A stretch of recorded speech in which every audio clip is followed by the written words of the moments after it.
From the Gert Boyle studio at OPB, this is Think Out Loud. I'm Dave Miller. Have you ever looked at a mural and wondered how it got there, or who painted it, or why? If you're in the Eugene-Springfield area, the answer could be that the mural is there because one man wants to build a spirit of community, creativity, and connection.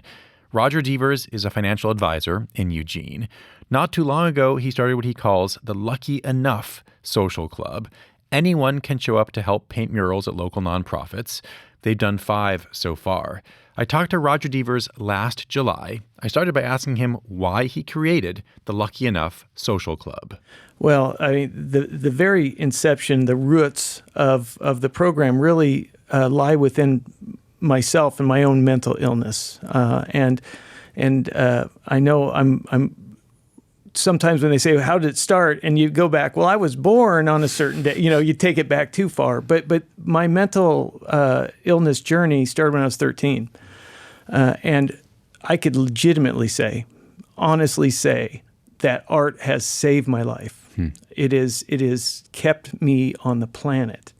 So I have this massive love for art and sharing art and sharing the energy and the transformative, that's a hard word, power that it brings. And the whole genesis of the project came after a vacation that I had to the island of Curaçao, and highly encourage it. I'm not sponsored by the island of Curaçao, but I was there and I enjoyed it to a great degree for a couple of reasons.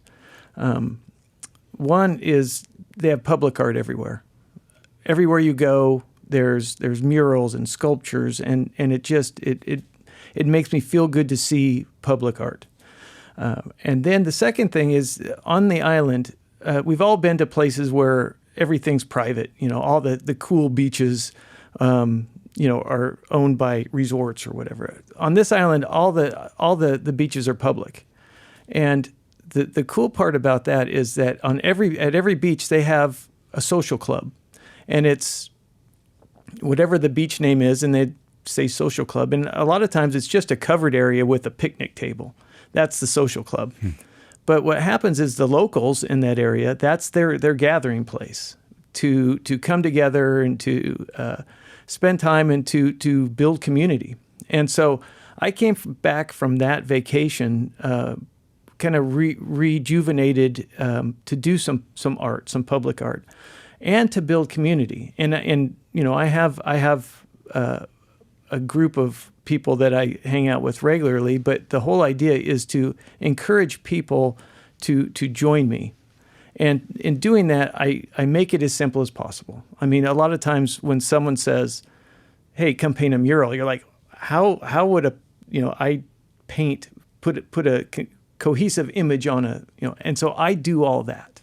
That is my part of it. Me and Kathy, my right hand woman, she helps me dramatically, but we put the design on wherever we're doing it, and like so the outline. The outline, yeah, and it's like a coloring book, and that's what I'm trying to recapture for a lot of people is to get them out, give them some paint, a paintbrush, and an area.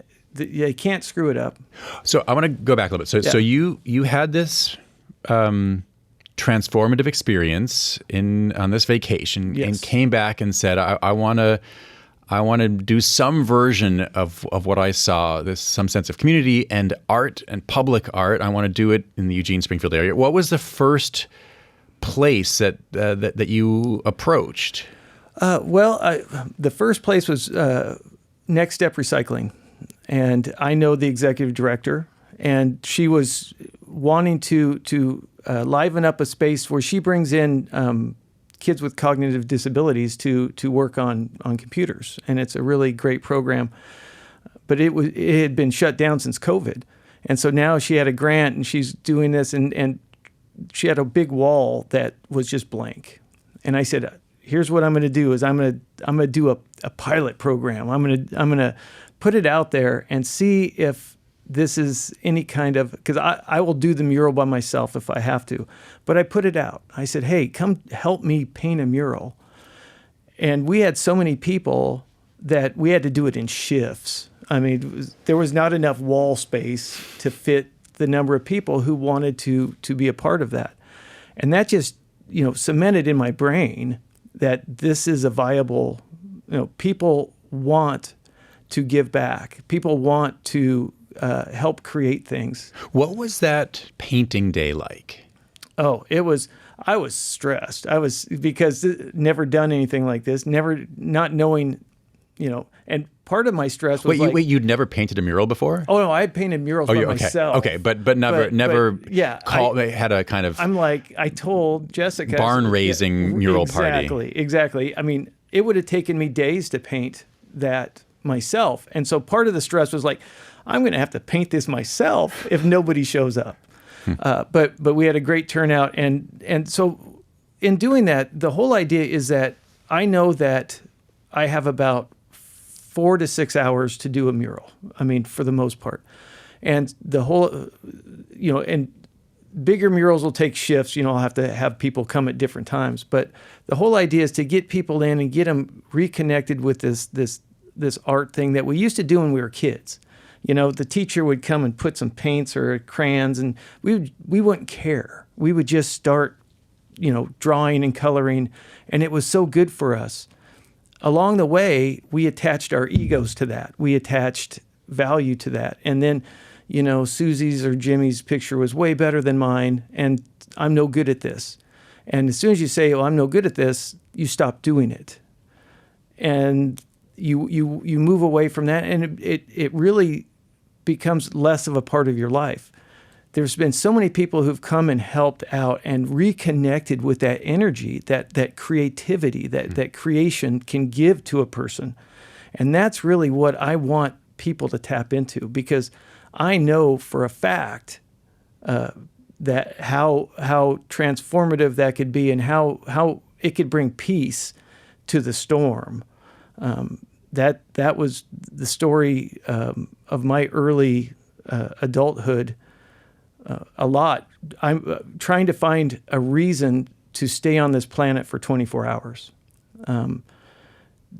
That gave me a sense of purpose. It gave me a sense of ability, and I am a full-on believer in the power of art and how it, what it can do for a person. If you're just tuning in, we're talking right now with Rodger Deevers. He created the Lucky Enough Social Club, which now paints free murals for nonprofits in the Eugene-Springfield area. You said at the beginning, and then you were sort of filling in the details a little bit just now, that art has saved your life. Absolutely, yes. I've been suicidal for 25 years, and what happens is it usually takes some time for someone to get to a place of suicidal action. It would take me a week and a half, 2 weeks of just being in darkness to get to that place. Well, the second time, the third time, it takes less time. Right now, I have what's called treatment-resistant disease. My mental illness is treatment-resistant. It's evolving to match the efforts that I'm putting into it.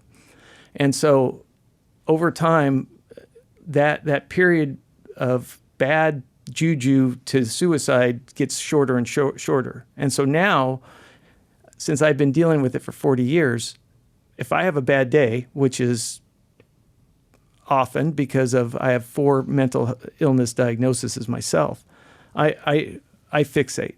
So I'm thinking about suicide at least once a week. And what I'll tell you now is what you get for living with that for 40 years is a passion to talk about it. It's a passion to change the way that people think and act around severe mental illness and suicide. I think that there's a massive discussion that isn't happening on any level. And what do you think is not being talked about? Because I do feel like we are talking more fully, if not truly fully, but more about suicide in recent years than I can remember, say 20 years ago, 30 years ago, as suicide has skyrocketed. What do you think we are not talking about enough? Well, I think that what we're not talking about is what people are actually going through. We're missing the voices of people like me who have been dealing with long-term suicidality. That conversation isn't being had. A lot of times I tell people, look, suicide, if you're unsuccessful, which I hope you are unsuccessful every time, if you're not successful, that's not the end of the story. I equate it to walking the plank. Every time I get suicidal, I feel like I'm on the plank, and there's nowhere to go. You either pull yourself off the plank or you jump, and it's over. Every time you go out on the plank, it becomes easier and easier to be on the plank. We need to work on the real discrepancy is the fact that this is a long-term disease that gets worse over time. And we need to prepare people for that. And I use something that I've called preventative resilience in my life. And that's my soapbox that I stand on now. It's preventative, and that's a fancy way to say self-care. And not just self-care, the authorizing of the self-care. Because many times people know what self-care is.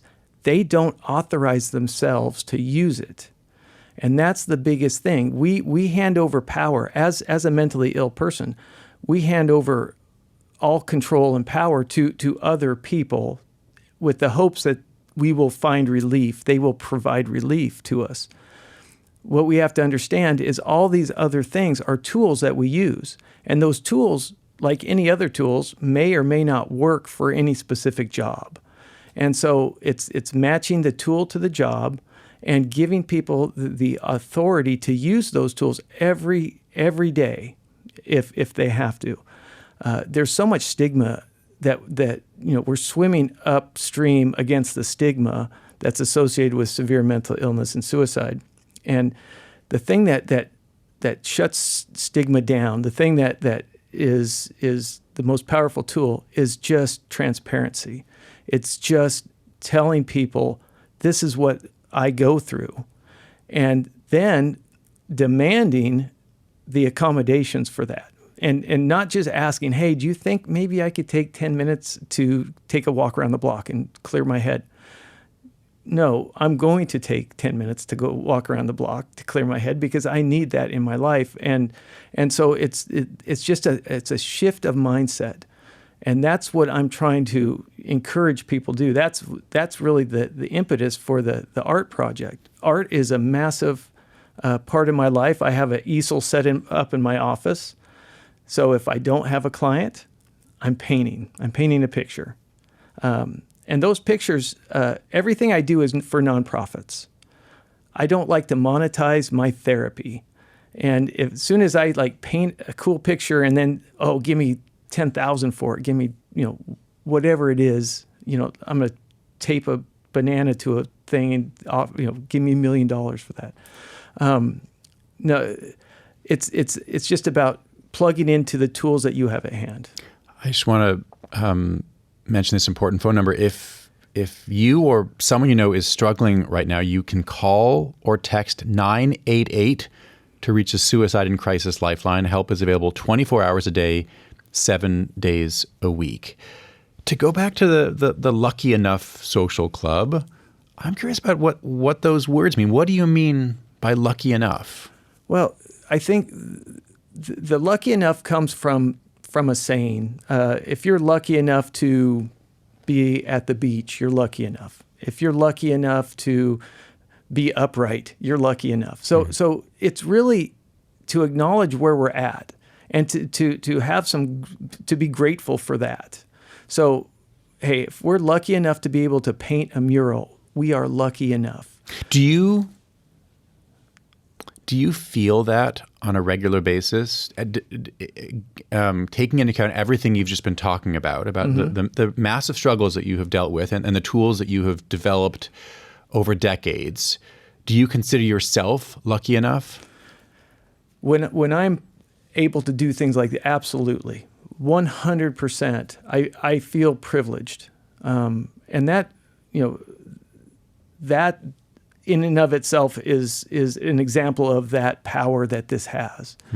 To be able to give back, to be of service, especially when you're in your darkest place.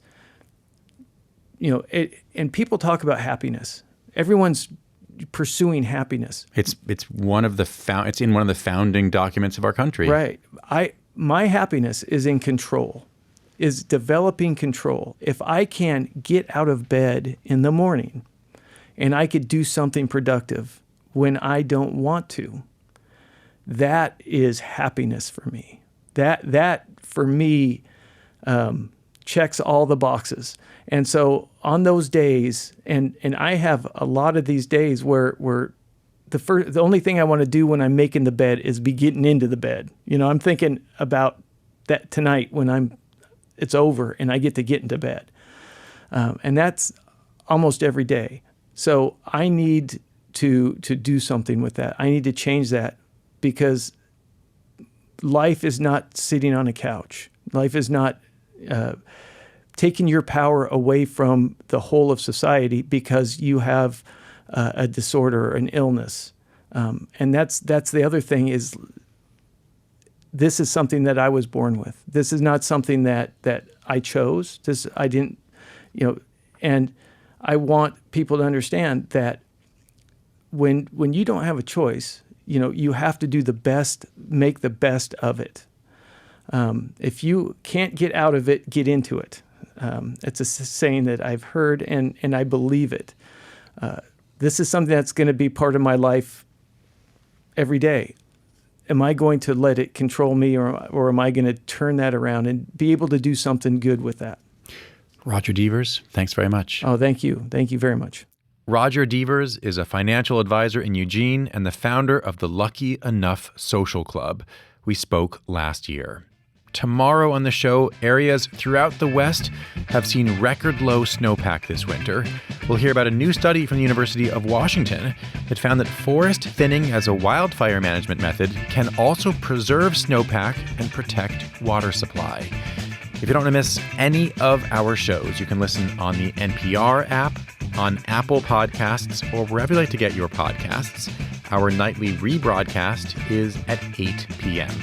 Thanks very much for tuning in to Think Out Loud on OPB and KLCC. I'm Dave Miller. Have a great day.